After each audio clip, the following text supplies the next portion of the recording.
3. Oh shit. Hi, I'm Kim Scarcella. This is my first interview with my first local band. Introduce you guys. This is No Girls Allowed. Woo! Introduce yourselves. This is Jordan. I play guitar and I sing sometimes when I have to. Yeah, and I play the bass and sings. His name is Joseph. Yeah. Forgot that thing. Yeah. You didn't even know his name, right? The band name is important. We're here at Schoolhouse of Rock. Schoolhouse of Rock, where they record and they give lessons. So keep that in mind if you're looking to get into music, start your own band, so I can interview you too. That's what we're here for. Alright, let's start the interview with what genre are you? So, the early 2000s. Progressive, technical, black folk metal mostly. No, we're a shitty pop punk band. Yeah. That's basically what we are. Mm-hmm. Oh, give yourselves more credit. Well, shitty is part of the genre. Alright, shitty pop Yeah. band. We're really good at being a shitty pop punk band. Basically, I don't know, kind of everybody says we sound a lot like Blink-182, and for the longest time I was like, I don't get it, but now I get it. And so, like, it's like an early Blink meets maybe a little bit of Chunk, because we got some heavy stuff. That they do. And, That they do. They get down at shows. and the newest album is a lot different than our first EP, because it's a lot more dynamic and changes, got a lot of time changes and.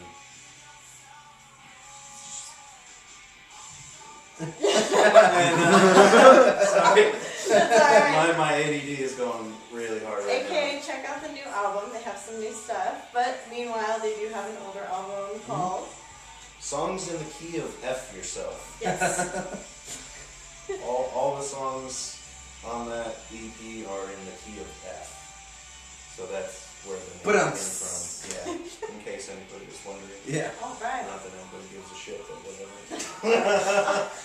I get to talk, so everybody who's watching this can just fucking deal with it and listen. That's what they're here for. And how long have you guys been a band? So it's going to be 3 years in August, right? We played this show at Gary's place because I was in this band that used to rehearse at this like church on the north side of town, and I was also playing in this like weird math metal band with him. He was playing bass, I was playing drums, and like the singer for the band quit. He was like, I can't do this, I can't handle it, because I booked us a show, but we weren't like ready to play. So he quit, and I was like, okay guys, at the rehearsal for the metal band, I was like, okay guys, I booked this show and our singer had a meltdown and quit. Do you know any pop punk bands that can fill in for the show?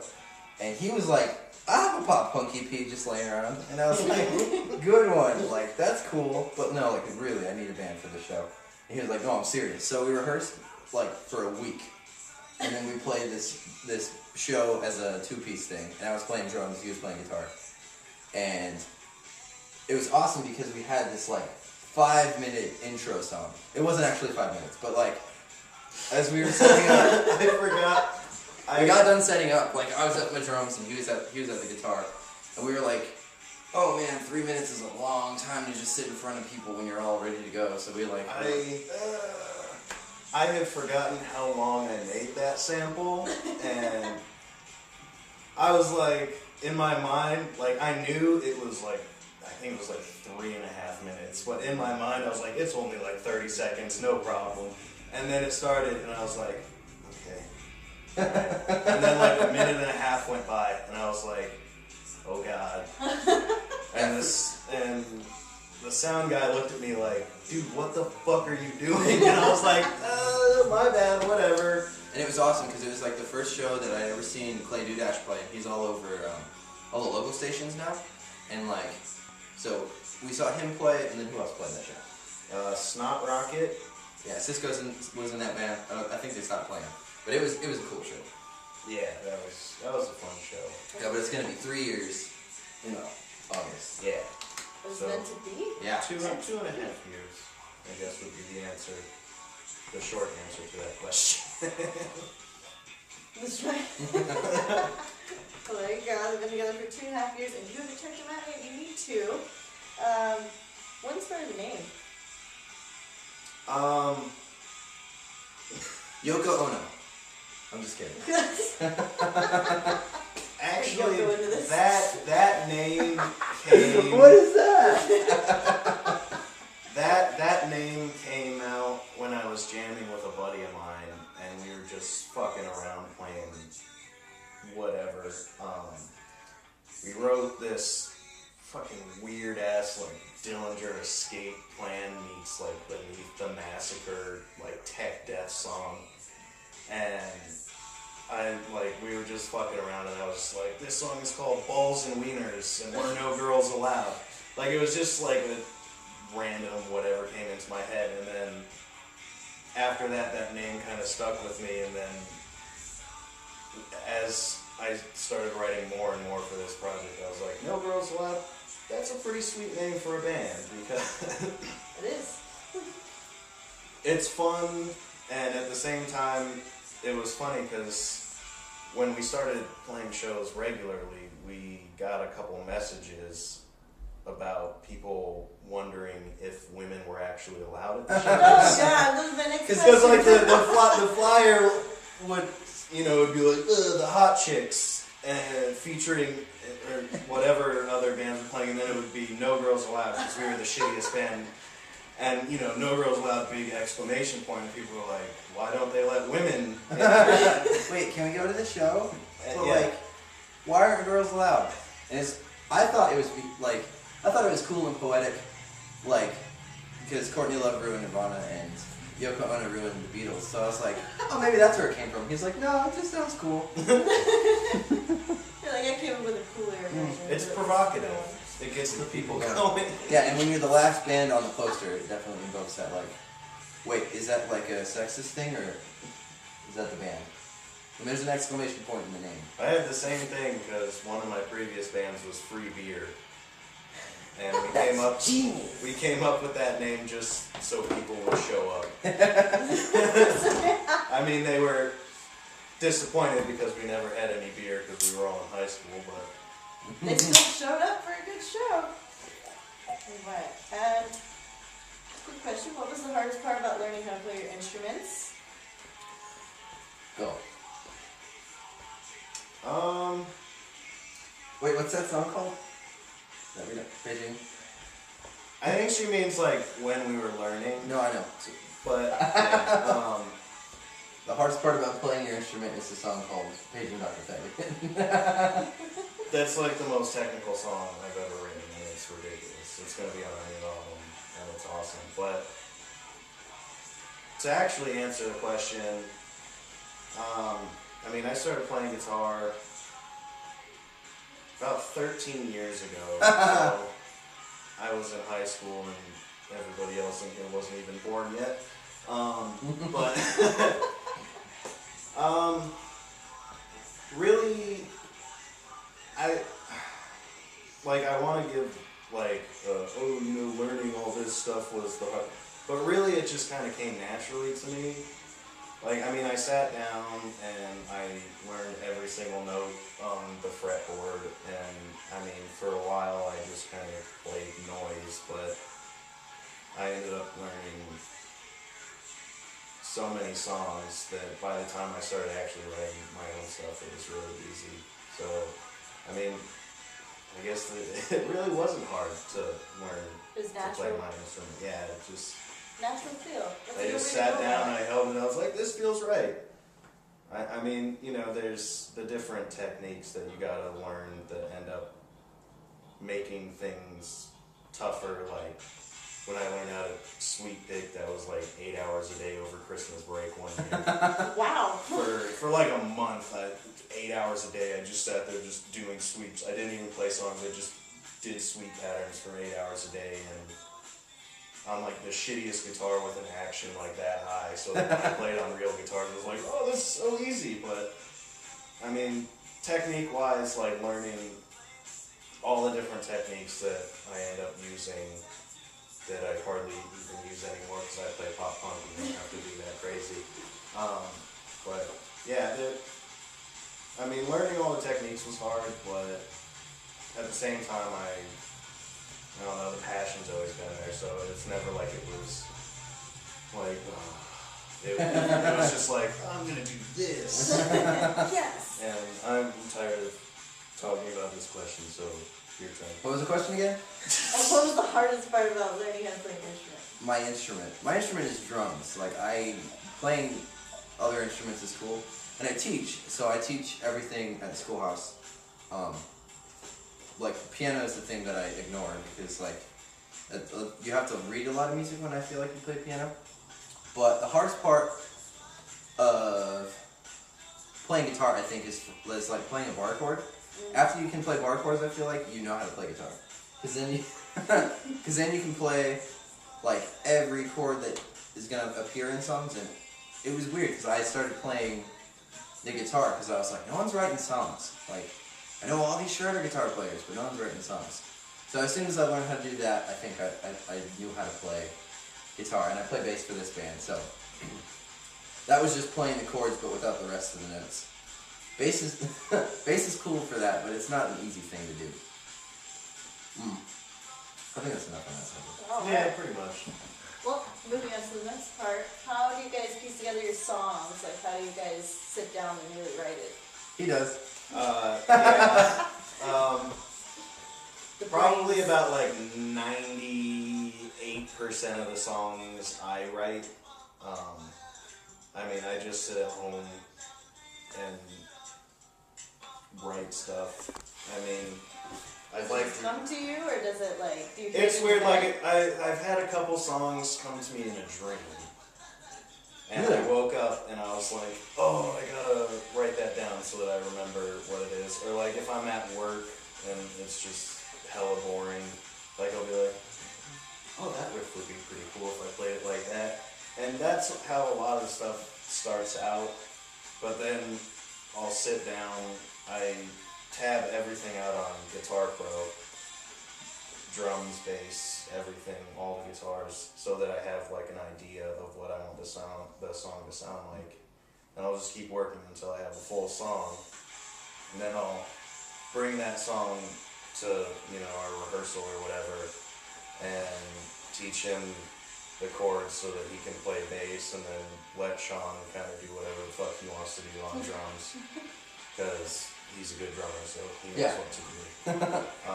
And then he writes like 99.9% of the lyrics. Yeah, it's weird because there was our first singer was awesome. Like, he had the gear, like, he had such good gear, and he, like, would show up, he was always, like, around, but he really couldn't do what we needed him to do. Like, he was trying to cram so many words into, like, our 2.5-minute pop punk songs. And, Love that. yeah, it It wasn't to the point working. where there was lyrics the entire song, Yeah. and that was close. So, That was strange. So I worked at the Tucson Mall selling like frozen yogurt, and during this 1 7-hour shift, like, that was hell. I was like, I'm gonna write some words that like people can sing, because like he was just writing too many words. Like, there wasn't a chorus in any of the songs, so I was just like, okay, I'm gonna write some singable things, and then eventually, like, I ended up singing and playing bass because I was playing drums at first, and Then So- he was the drummer and the singer for a little bit. Ooh, that And sounds then- difficult. it's hard. You're out of breath the whole That time. was awesome. That was cool though. Yeah. Okay, we're done yet? Well, no, it wouldn't be so bad if you were like Phil Collins. I thought it was and you awesome were watching playing, the jam. But when you're playing like our stuff, it's like for like 30 minutes. Just out of So breath. then he quit, and I found Sean, and then he rejoined playing bass and doing the vocals. So I mean, that's kind of how we got to where we are today. A good mix. The songs I write, I like teach, like, if I ever have a song that we play, like, they're like 3-chord songs, and I'm like, okay, these are the chords, and then we just play. Because Sean's good enough, and he's good enough to just fill in what needs to happen. All right. There's one song I wanted to ask about. It has to do with the sphincter. If you guys would like to say the title out loud, feel free. The sphincter. I didn't think that was what it was about. I guess since we're no girls allowed, that would make sense. Yeah. I guess there's a gay joke in here somewhere. Yeah, there's. But so I guess The song that you're referring to is called "Hurry Up and Put Your Dick in Me," and What inspired that? Please do tell. I wrote that song. Well, I wrote all the music for that song, and I demoed it out, and I didn't really have a title for it. And then I remembered from back in college when I was playing with a band, the other guitar player used to just like say stupid shit like, "Ugh, why don't you put your dick in my mouth?" Like whenever you would get in an argument, and then you had nowhere to go from there. So that's kind of where that came from. It was just the whole like putting a dick somewhere. And In a hurry, yeah. mind you.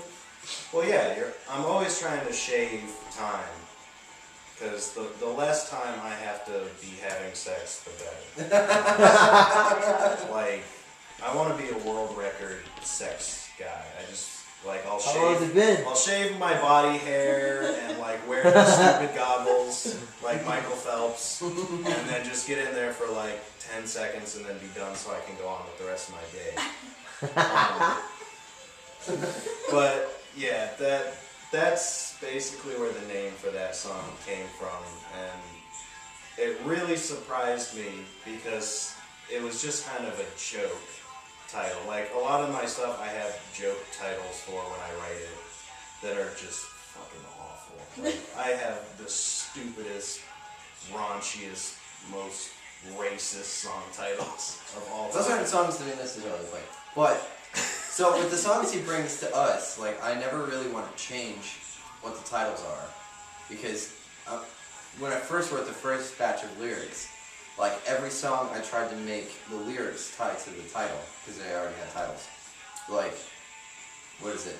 23 Skidoo means to get out while the going is good. That like sounds cool. Like it's an old phrase, so I made the chorus that because I needed to remember. Give me out while the going is good. Give me out now. Yeah. So I did that with all the first songs. So when he brought that song in, I was like, oh, that's gonna be in the song.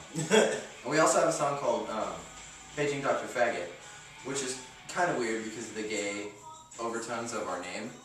So it's sort of like I feel like it's a weird area of people we're gonna offend. But those are the first words of the song.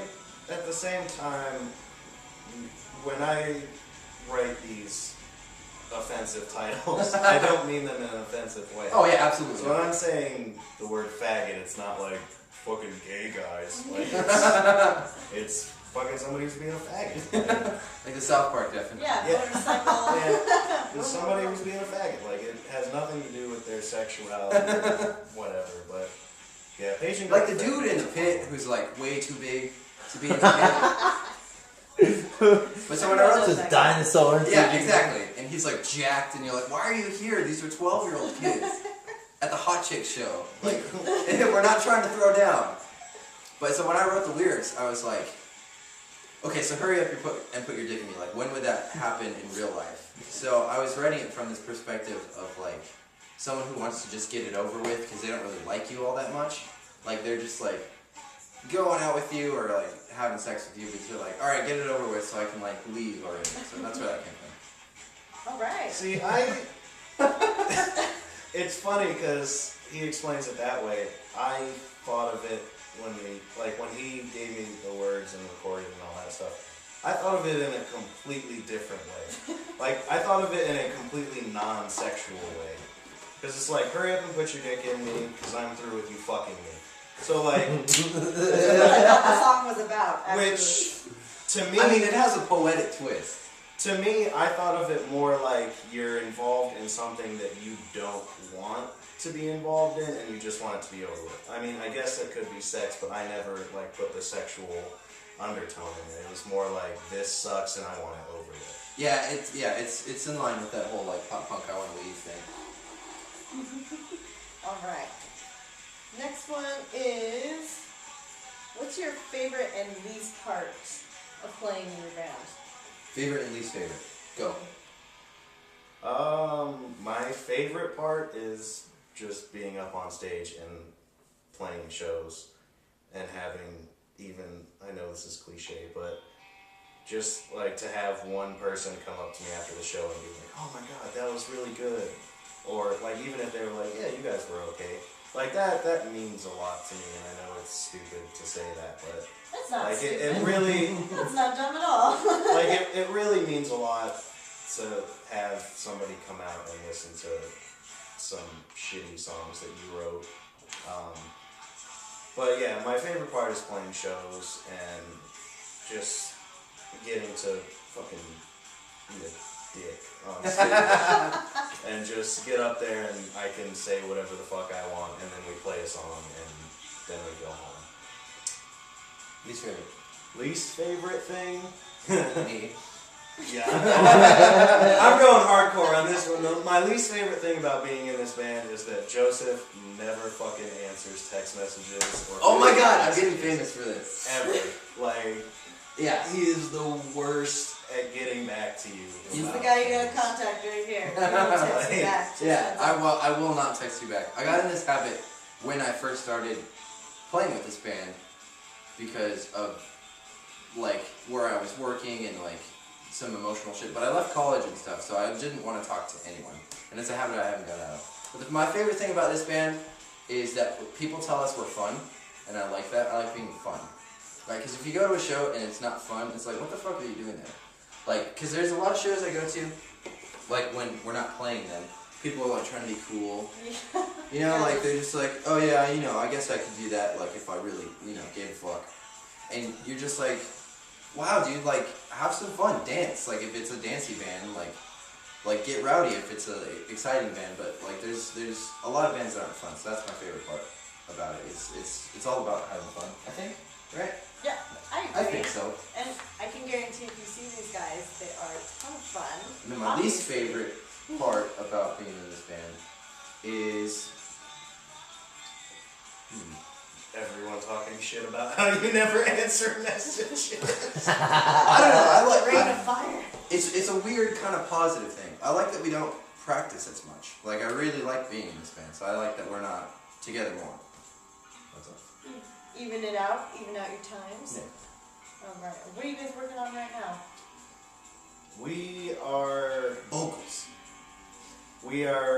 finishing up vocals for our debut album. Make it sound all fancy. Debut full length album. Full length album. None of that EP shit anymore. What was it? 12 or 13 songs. And a piano interlude. Yeah. It's Yeah, Definitely. Sean's writing it. It's good. It's definitely going to be different than our EP, but in a good way. It's not just going to be more of the same boring fucking Blink-182 ripoff songs. Yeah, we're working on that, and working on getting a couple tours going so that we can go out and kind of get a bigger fan base. Sounds like fun. What is the festival called? Barn Fest. So if you in haven't St. Louis. seen it already, there's this really cool festival called Barn Fest, and there's this documentary for it, and it will, I swear to God, get you inspired about it. But as soon as I learned about it, like I watched it and I was like, oh, and it's everything like Barnfest? yeah, like local and live and like independent music is all about. Like they're just dudes who throw this festival at a barnyard, and there's like music going for like all day long, and there's just people drinking, having fun, playing their set. So hopefully we're gonna go tour up to that and then tour back. But first is a record, and then there's that whole thing. Yeah, we want to make sure that everything's done so that we have something to take on the road. Do you guys have a date of when you're planning on releasing it? The album, if we get everything done being recorded, it's been like 2 months that we've been recording it. Probably May, but not a date. Yeah.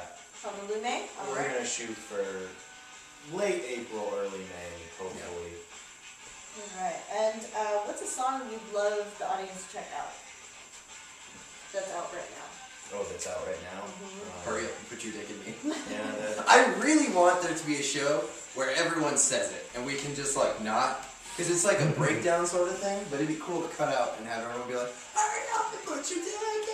Because everyone wants dicks. Yeah, I in mean, there. everyone wants dicks in me. Yeah. that kind of happened at that Gary's show. Or at that Gary's Place show. But we had to make everybody do it. And if we could get to the point where people just did it on their own, that'd be pretty Yeah. Was it foreplay? Yeah, Is that how you exactly, did it? exactly. I mean, honestly, that whole EP, I mean, I'm biased, but I think it's pretty good. It is pretty good. Musically. I think the production sucks ass, but that's what you get. There's more coming. Yeah, there's more. And we're ready for it. Alright guys, that's it for the interview. Next, they're going to perform a song live for you guys to check out. Oh yeah, I forgot about that. So, A song. Stay tuned. Okay. A song. Alright. Sing her in.